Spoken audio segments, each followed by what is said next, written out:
Hello friends, Shashi Agarwal channel के अंदर मैं doctor Shashi Agarwal welcome you all. तो आज हम लोग करने वाले हैं जो शॉर्ट क्वेश्चन के अंदर इम्पॉर्टेंट क्वेश्चन है। तो इनकम कंजम्पशन कर्व भी जो है वेरी इंपॉर्टेंट क्वेश्चन।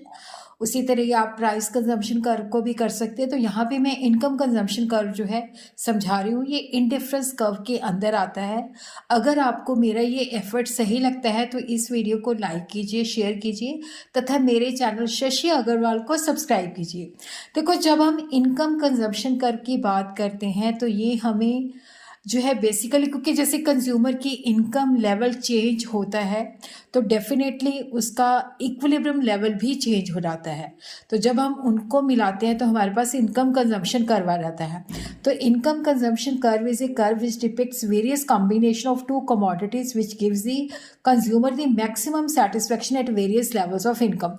तो यहाँ पे हम देखते हैं कि पहले वो ई बिंदु पे होता है, इनकम इंक्रीज हो जाती है तो उसका इक्विलिब्रियम लेवल E1 पे चला जाता है, जिसपे वो ज़्यादा कमोडिटी एक्स और वाई की परचेज कर सकता है। पर जब इनकम डिक्रीज होती है तो वो E2 पे शिफ्ट हो जाता है, जिससे वो एक्स और वाई की पहले से कम कमोडिटीज कंज्यूम कर रहा है।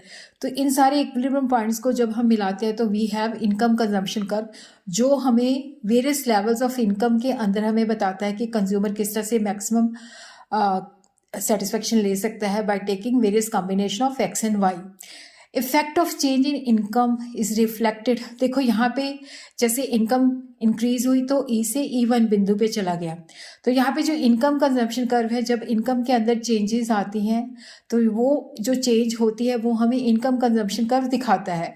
This curve refer to the effect of change in income on the equilibrium of the consumer. अगर यहाँ पे ये पॉजिटिव है क्योंकि यहाँ पे हमने एक्स वाई दोनों नॉर्मल है।